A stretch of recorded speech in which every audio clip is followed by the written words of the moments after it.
Have you ever tried to act normal just to fit in? For many people with autism, that's an everyday reality. This is called masking. When an autistic person hides their natural behaviors, like avoiding stimming, forcing eye contact, or copying how others talk or move, just to be accepted. Masking often starts early. Children notice they're different, so they try to blend in to avoid teasing or rejection. But masking is exhausting. It takes constant effort to look calm while feeling overwhelmed inside.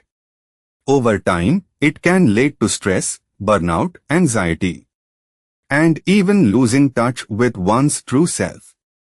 Instead of expecting autistic people to hide who they are, let's create spaces where they can be themselves safely.